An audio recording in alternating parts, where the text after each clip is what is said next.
제가 어떤 컨텐츠 했어요? 바로 이 돈에 대한 컨텐츠를 했어요. 그죠? 그러다 보니까 모든 제안이 뭐예요? 이것과 관련된 제안들만 오더라는 거죠. 뭐 사업, 광고, 협찬, 협업, 출연 이런 부분에 대한 제안들만 계속 오는 거예요. 뭐 출판 뭐 이런 거 있죠. 출판. 이런 제안들만 많이 왔었다. 다 이거예요. 돈을 어떻게 하면은 이 돈이라는 걸 어떻게 하면은 더 벌 것인지에 대한 이야기만 모두가 하고 있었어요. 근데 뭐 어떤 사람들은 그런 자기를 만나지 않으면 해코지를 하겠다. 아니면 회신하지 않으면 저격 영상을 올리겠다. 등등 다양한 얘기가 있었습니다. 왜냐하면 제가 올린 영상들의 대부분은 이 돈에 대한 얘기였기 때문이에요. 근데 이 자청이라는 이 친구는 좀 다른 거예요. 제가 근본적으로 고민하는 부분에 대해서 파악이 되어 있는 거예요. 거기에 대해서 굉장히 설득력 있는 말들이 쫙쫙쫙 나오는 거예요. 제가 마음속에 안고 있던 진짜 고민, 그것에 대해서 저랑 거의 유사한 온도로 고민을 해주고 있고, 이메일을 받았을 때 다른 이메일이랑 바로 제목부터 좀 달랐죠. 어떤 문제를 안고 있는지 알고 있고 그것에 대한 해결책을 준비했습니다. 그리고 탁 리포트가 있는 거예요. 그리고 저는 이메일보다 실제 만났을 때 더 놀라운 경험을 했어요. 왜? 제가 실제로 안고 있는 문제, 그 문제에 대해서 저의 시각과 싱크로가 90% 이상 맞는 얘기들만 했습니다. 그리고 나서 보통은 뒤에 이게 따라오거든요. 사업, 광고, 협찬, 출판, 협업, 출연. 근데 이게 없는 거예요.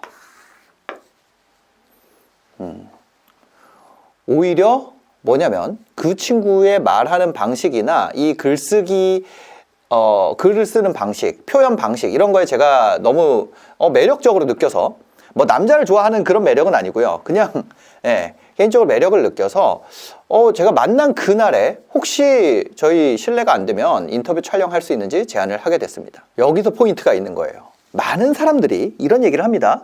용기를 가지고 제안해라. 능동성에 대한 얘기. 거절을 두려워하지 말고 자기가 원하는 것을 더 많은 사람에게 말해야 된다. 이런 메시지가 사실은 주를 이루고 있는 시장이었어요. 이런 뭐 자기개발이나 이런 쪽이. 근데 이 친구가 말하는 방식이나 글 쓰는 방식은 달라요. 뭐예요? 제가 인터뷰를 제안을 받은 게 아니라, 출연을 하고 싶다가 아니라 제가 제안을 하게 됐잖아요. 여기에 킥이 있습니다. 자, 세상에는 세상의 가치라는 건 어떻게 정해지나요? 가치. 이 가치라는 게 어떻게 정해져요? 사실은 이게 수요와 공급에 따라 정해집니다. 아무도 찾지 않으면요, 가치가 없어져요. 모두가 찾으면요, 가치가 올라갑니다. 그쵸? 우리는 가치가 어떻게 정해지는지에 대해서 요 단어가 너무 멋지게 쓰여. 특히 투자하는 사람들 사이에서 가치 투자 막 이렇게 하면서 뭔가 이 본질적이고 손에 잡히지 않는 무언가로 생각을 합니다. 그렇죠? 가치가 어떻게 정해지는지에 대해서 추상적으로 생각하고 있어요. 이거를 구체화한다면 무엇인가? 가치라는 건 무엇인가? 가치라는 건 수요다. 주식 자체의 가격에서도 올 수 있고, 만약에 주식으로 생각을 하면, 가치라는 말이 제일 많이 쓰이는 게 주식의 시장에서 많이 쓰이니까요. 주식에 거래되는 가격에서도 가치를 추정할 수 있지만, 매출액에서도 추정할 수 있어요. 매출액은 뭐예요? 매출액은 제품에 대한 수요에 표시된 가격이잖아요. 수요가 이만큼 있었다. 수요가 없는 서비스가 유지될 수 있어요? 결국에 모든 가치는 수요와 공급이에요. 그렇죠? 어떻게 수요를 창출해낼 것이냐. 그러니까 이 말은 뭐냐? 가치라는 것은 추상적이고 본질적인 뭔가가 존재한다고 생각하지만, 우리가 자본주의, 화폐로 거래되는 세상에 살고 있기 때문에 가치는 가격이라는 형태로 대부분 드러나게 되어 있습니다. 그리고 그 가격이라는 건 모두가 알고 있듯이, 그 가격이라는 건요, 수요와 공급에 의해서 이루어집니다. 여러분들이, 자, 가치에 대해서 우리가 사고 실험을 해볼게요. 가상의 어떤 쇼핑몰을 상상을 해봅시다. 거기서 이 텀블러를 팔고 있다고 해볼게요. 근데 너무 매력적인 거예요. 내가 나 이런 텀블러가 내가 살면서 꼭 필요한 텀블러였는데, 이렇게 까맣고 심플한 뭔가 이런 텀블러가 내가 정말 살면서 갖고 싶은 거였는데 근데 가격이 얼마로 써 있냐면 5만 원이 써 있는 거예요. 아니 스타벅스 텀블러도 이 가격을 안 하는데 너무 비싼 거 아니야? 그죠? 뭔가 다르겠죠. 5만 원이면 뭔가가 있을 거예요. 그렇게 살까 말까 하면 가치가 추상적인 상태에 있는 거예요. 비단 텀블러뿐만이 아니라 여러분들이 사고 싶은 어떤 제품이라고 생각해 보세요. 어떤 옷, 아니면 어떤 신발, 아니면 어떤 뭐 가구, 아니면 가전제품, 뭐가 됐건 그런 제품이 있었어요. A라는 제품. A라는 제품이 5만 원에 판매가 되고 있었어요. 이것은 공급자가 만든 가치잖아요. 근데 이게 자 상상을 이어가야 됩니다. 근데 몇 시간 뒤에 내가 다시 이거 너무 비싼 건데 딱 접속했어요. 근데 품절, 더 이상 살 수가 없습니다. 그때 우리가 정확하게 알게 되죠. 저 가격이 적정 가격이었구나. 아니 심지어 싼 가격이었구나 라고 깨닫게 됩니다. 우리가 추상적이라고 생각됐던 이 가치가 수요와 공급을 통해서 가격으로 표현되고 공급 측면에 렉이 있구나, 공급 부족이구나, 수요가 과잉 공급이구나 라는 경험을 함으로써 우리가 어떤 현상보다도 현실적으로 가치에 대해서 인지하게 되는 거예요. 그죠? 그 자본주의에서 열심히 사는 이유도 그런 모두 수요 공급의 맥락에 다 있습니다. 그러다 보니까 경제학 처음 배우기 시작하면 우리가 배우는 게 수요와 공급이에요. 그죠? 여기까지 이해가 됐으면 우리가 여기서 한 발자국만 더 나가볼게요. 그럼 자청의 글쓰기가 뭐가 매력이었냐? 만약 여러분들이 수요를 폭발시킬 수 있다면 여러분의 상품이나 서비스나 아니면 여러분 자신의 가치가 어떻게 될까요? 폭발적으로 올라오는 거예요. 왜? 공급은 내 마음대로 할 수 있으니까. 여러분들이 수요를 마음대로 할 수 있어요? 아니요. 대부분의 상황에서 공급을 내 마음대로 할 수 있어요. 열심히 살수록 잘 된다는 얘기는요. 무슨 얘기냐면 수요가 충분하다면 그 다음부터는 나 할 것만 남잖아. 그때부터 열심히 살면은 잘 된다는 말이 성립하는 거예요. 자, 이 말이 이해가 안 되면은 어쩔 수는 없습니다. 제가 여기서 더 설명하지 않겠습니다. 수요를 만들어 놓지 않고 그냥 열심히 사는 것과 열심히 사는 대로 벌어지는 게 아니고 수요가 만들어져 있으면 열심히 사는 대로 내가 잘 된다고. 그러면 수요를 만들 수 있는 능력 자체가 뭐예요? 그게 가치를 만드는 가장 핵심 요소라는 거예요. 그럼 이 수요라는 것의 근원을 생각해 봅시다. 수요의 근원은 어디 있어요? 수요는 근본적으로 어떤 욕구와 맞닿아 있다는 거예요. 이 근본적 욕구를 발견하고 설득 작업을 하는 것. 이 글을 읽으러 온 사람들의 진의. 그러니까 예를 들면 어떤 사람들이 횡단보도에 있는 신호등을 보고 있습니다. 근데 그거는 뭐예요? 표면적인 의미는 사람들이 녹색불이 되기를 기다리고 있어요. 근데 그 사람의 진짜 의미를 아는 순간 그 신호등에 빨간불에서 녹색불로 바뀌는 그 의미가 생겨난다고.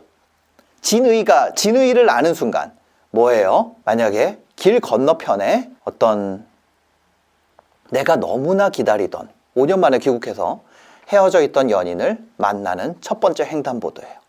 거기서 이 사람에게 빨간불에서 녹색불로 바뀌는 순간이라는 것은 그 사람의 근본 욕구의 그건 다른 표현이라는 거예요. 그러니까 우리가 진의를 읽을 수 있는 방법, 진짜 이 제목을 읽고 들어왔다면 그 사람은 어떤 마음으로 뭔가를 생각하고 있을까? 이 진의를 읽어내는 것이 진짜 글쓰기의 중요한 부분이라는 거예요. 앞에 얘기했던 자청의 편지와 그 다음에 만나서 저한테 얘기했던 이 얘기들, 그 다음에 제가 제안하게 된 과정. 자청의 제안은요, 이 진의를 읽어내는 것과 맥락에 다 있다는 거예요. 그리고 갈 때 저한테 책 3권을 선물했습니다. 욕망의 진화, 정리하는 은혜, 클루지. 이 3권의 책에 진심을 담은 편지를 써서 선물을 남기고 왔죠. 뭐 그런 얘기예요. 이런 진의를 읽는 것에 대한 이야기들이 담겨 있었습니다. 욕망의 진화를 읽는 것을 통해서 어떻게 진의를 파악할 수 있는지에 대한 가이드를 써서 편지로 줬더라고요. 그 욕망을 파악하는 것. 그게 글을 쓰는 가장 중요한 요소였던 거예요. 저는 그때 만남을 통해서 이 부분에 대해서 깊이 있는 생각을 하게 됐어요. 그리고 저의 메시지 접근 방식에 대해서 전반적으로 구조조정을 하게 됐습니다. 그 이후에 제 채널이 어떻게 됐을까요? 급격한 성장을 만들게 됐죠. 물론 그전에도 좀 잘 되는 편이긴 했어요. 근데 그때는 뭐예요? 우연히 이루어진 성장이었어요. 어떤 우연이 있었어요? 네이버 스마트 스토어라는 바람이 불기 시작했어요. 어떤 사람들은 그렇게 얘기를 합니다. 주원규가 그렇게 했지. 천만의 말씀. 그 바람이 부는데 제가 타고 있었던 거예요. 주식에 바람이 부는데 제가 그런 컨텐츠를 했던 거고, 부동산 바람이 부는데 제가 그런 컨텐츠를 했던 거고, 지금 뭐 SNS 바람이 부는데 제가 그런 컨텐츠를 하고 있는 거예요. 그냥 저는 바람이 부는 대로 눕는 풀 같은 사람일 뿐이에요. 예. 그래서 여튼 뭐 그런 거였는데, 그 이후에는 계획을 가진 이런 말하기 방식이나 편집이나 구성을 갖추게 됐습니다. 저는 아무래도 좀 약간 스킬적으로 푸는 것들을 좋아하니까 그 욕망을 찾는 방식에 대해서 스킬적으로 풀어보기 시작한 거예요. 반론과 공감, 그리고 문제 파악, 이런 것들을 하기 위해서 저는 어떤 선택을 했었냐면 다른 영상들을 보고 그 댓글들을 수집하기 시작했어요. 거기 좋아요가 많이 박힌 것은 공감이구나. 제가 INTP라고 그랬죠. 제가 이 능력이 떨어져요. 그래서 이거에 대해서 학습한 거예요. 예, 진의를 읽는 거에 대해서, 표면이 아니라. 그래서 사람들이 진의를 어디다 드러내느냐, 댓글에다 남긴다 라고 가설을 세우고, 그 댓글 중에 좋아요가 많이 박힌 댓글들을 수집하기 시작했죠. 이 분야에서 사람들의 뜻은 여기에 있구나. 그래서 그런 식으로 제가 나름의 분류 작업을 하고, 뭐 그런 것들을 이제 제공하는 서비스가 뷰트랩인데, 뷰트랩 얘기를 하려고 그런 게 아니라요. 많은 분들이 이제 제 비디오를 보고 나서 이런 얘기를 해요. 다른 영상에서 다루지 못한 문제에 대해서 재밌게 다룬다, 이런 피드백을 하시는데, 그 이유가 이런 거예요. 다른 영상에서 채우지 못한 욕망의 부스러기들을 추적해서 끌어모아가지고 뭉쳐서 제 채널에 올리기 때문이에요. 그걸 스킬적인 방법으로 풀어냈기 때문이죠. 그걸 어떻게 벤치마킹 하느냐. 저는 이제 직원을 써서 하고 싶어 하니까. 근데 이번에 초사고 글쓰기 강의를 자청이 낸 거예요. 그리고 저한테 들어보라고 하더라고요. 근데 여기에는 뭐냐면 이런 스킬적인 측면이 아니라 본질적으로 고객의 진의를 읽는 방법에 대해서 담겨 있습니다. 저 역시도 요거를 통해서 한 차례 더 도약할 수 있는 기회가 되겠다, 이런 생각도 많이 들었고요. 만약에 여러분들이 말이나 글을 통해서 누군가를 설득하고자 한다면, 아니면 어떤 사람의 마음을 얻으려면 저는 자청의 강의를 들어보는 거 좋다고 생각을 해요. 근데 만약에 그럴 필요가 없다, 그러면 안 듣는 것도 좋다고 생각합니다. 그리고 만약에 내가 그런 말이나 글로써 누군가를 설득해야 되는 사람이라면 방법론이나 어떤 스타일에 대해서 궁금하잖아요. 그런 분들은 제가 봤던 자청 비디오 중에 이거를 좀 추천드려요. 어떤 텐션을 굉장히 높게 찍은 비디오가 있는데 제가 고정 댓글에 해놓을 테니까 그거를 가서 한번 보시면은 도움이 많이 될 것 같습니다. 여러분들이 아마 기대했던 것 이상으로 좋은 시간이 될 거예요.